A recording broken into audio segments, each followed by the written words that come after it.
बयान आया कि 90% अगर मुसलमानों ने वोट नहीं दिया तो कांग्रेस को नुकसान हो जाएगा, मुसलमानों को बोलो वोट देने के लिए। एक तरफ आप जनेऊ पहन के घूमते हैं, दूसरी तरफ आपके पार्टी के अंदर की जो मीटिंग है उसमें आप बोल रहे हैं मुसलमानों को इकट्ठा करो, मुसलमानों को इकट्ठा करो। ऐसा क्यों हो रहा है सर? राहुल जी, पहले तो आप जिसकी चर्चा कर रहे हैं वो मध्य प्रदेश की है और हम अब राजस्थान में हैं। मध्य प्रदेश का पार्टी तो वही है सर। जी बिल्कुल, मध्य प्रदेश का निर्णय हो चुका। और जिस प्रकार से भारतीय जनता पार्टी ने, जब सिख समुदाय, चुनाव आयोग भी कहता है कि 90% से अधिक क्यों, 100% मतदान करो, आज तक भी कहता है कि 100% मतदान करो। सबको कहते हैं, एक नहीं, हाँ, एक समुदाय को। इसीलिए मैंने कहा वो एक समुदाय की नहीं थी, उसमें से 5 समुदाय काट दिए। उसमें से हमारे हिंदू समुदाय के भाई जो आए, सिख समुदाय के भाई जो आए, दूसरे जैन समुदाय के भाई जो आए, उनको काटकर आपने एक समुदाय का चला दिया। डज नॉट मैटर, कोई फर्क नहीं पड़ता, क्योंकि वास्तविकता सब जानते हैं। अगर मैं अब राजस्थान की बात करूं तो हमारी आदरणीय मुख्यमंत्री जो हैं, यहाँ मुद्दे क्या हैं? प्रधानमंत्री जी यहाँ आ रहे हैं, आदरणीय नेतागण दूसरे आ रहे हैं, परंतु आप मुद्दों को छोड़कर बाकी सबकी बात करते हैं।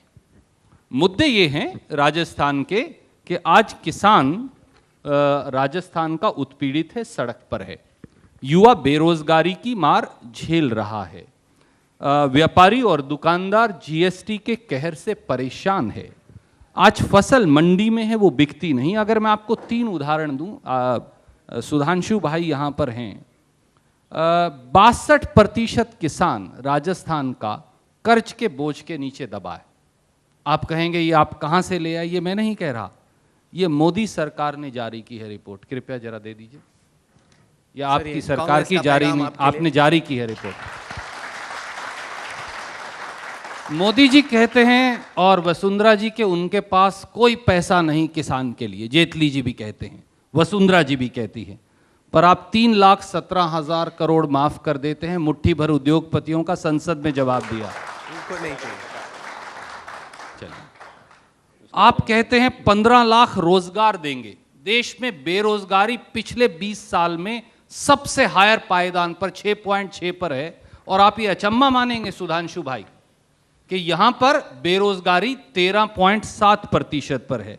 ये है इस महीने की रिपोर्ट। अब वो लेंगे नहीं, ले लीजिए, अब आप रख रहे हैं। नहीं, ये रख लीजिए, काम आएंगी वसुंधरा जी को देने के लिए। आप तो बहुत बुद्धिमान हैं, हमारे मित्र हैं, कि कहां कहां चुनाव के बाद भी तो विश्लेषण होगा हार का, कि कहां कहां गलतियां हुई थी।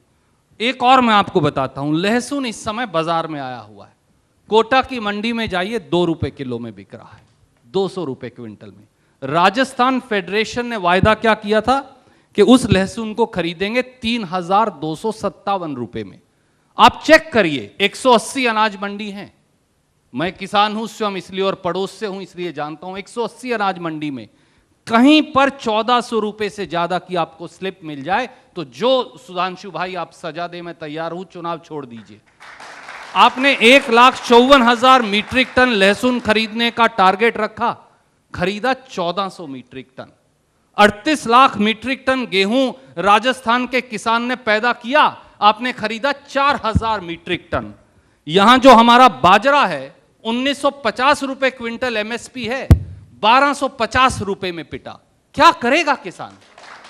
देखिए, इन्होंने किसान, नौजवान और क्लिप 3 की बात की, मैं तीनों का जवाब देता हूं रिवर्स ऑर्डर में। किसान की जब हम बात करते हैं तो क्या यह सच नहीं है कि हमारी सरकार ने आने के बाद ही लागत मूल्य का 1.5 गुना एमएसपी देने का निर्णय लिया है? यानी अब भविष्य में यदि लागत बढ़ेगी तो किसान को इस बात की चिंता नहीं होगी कि समर्थन मूल्य में क्या बदलाव आ रहा है। हमारी सरकार ने आने के बाद यदि आपदा आती है तो पहले यह नियम था कि आधी फसल बर्बाद होगी, उसके बाद ही किसान आपदा राहत के लिए अधिकारी होगा। हमने उसे घटाकर 1/3 करने में सफलता हासिल की। इसके बाद हमने यह भी किया कि अभी तक फसल बीमा ऐसा होता था, जितनी भी बीमा योजनाएं थी, अगर एक बार फसल काट दी गई और बाई चांस उसमें 2-3 दिन तो लगते हैं खेत से जाने में, उस बीच में कुछ हो गया, आंधी आ गई, तूफान आ गया, पानी गिर गया, फसल बर्बाद हो गई, हमारे यहां जब तक फसल खेत में रहेगी, खड़ी फसल हो या पड़ी फसल हो, दोनों को हमने देने का कार्य किया। और फिर मैं विनम्रता से पूछना चाहता हूं, हमारा शासनकाल छोड़ दीजिए, जब केंद्र में आपका शासनकाल था तो सबसे अधिक कृषि विकास की दर किन राज्यों की थी? निरंतर 10% से ऊपर भारतीय जनता पार्टी शासित राज्यों की थी। और पूरे देश में भूजल का स्तर नीचे जा रहा है। राजस्थान दूसरा राज्य बना है जिसने भूजल का स्तर ऊपर उठाने में सफलता हासिल की। 3 लाख से अधिक हमने वाटर कंजर्वेशन बॉडीज बनाई। 21,000 गांवों में जल स्वावलंबन की व्यवस्था सुनिश्चित की। और मैं ये भी कहना चाहूंगा, जितनी भी अन्य योजनाएं हैं, चाहे स्वास्थ्य सुरक्षा हो या अन्य, उसके लाभार्थियों में स्वाभाविक रूप से किसान अधिक हैं। अब मैं दूसरी बात बताना चाहता हूं। इन्होंने कहा बेरोजगार की बात, तो मैं सिर्फ एक बात पूछना चाहूंगा कि बेरोजगारी के लिए जो कांग्रेस इतना अधिक रोना रोती है, तो इसी प्रदेश के 26,000 नियुक्त प्राथमिक शिक्षक, जिनको नियुक्ति पता है कि मेरी फलां पद पे नियुक्ति हो चुकी है, 2 बार अदालत से क्लियर होने के बाद भी बाकायदा पत्र लिखकर यह सुनिश्चित करने का प्रयास करना कि उन लोगों को नियुक्ति पत्र न जारी हो, यह उस हकीकत को बताता है। और तीसरा जो आपने सबसे पहले वक्तव्य में बोला था, क्लिप वाली बात, ठीक है, कमलनाथ जी वाली मध्य प्रदेश की थी।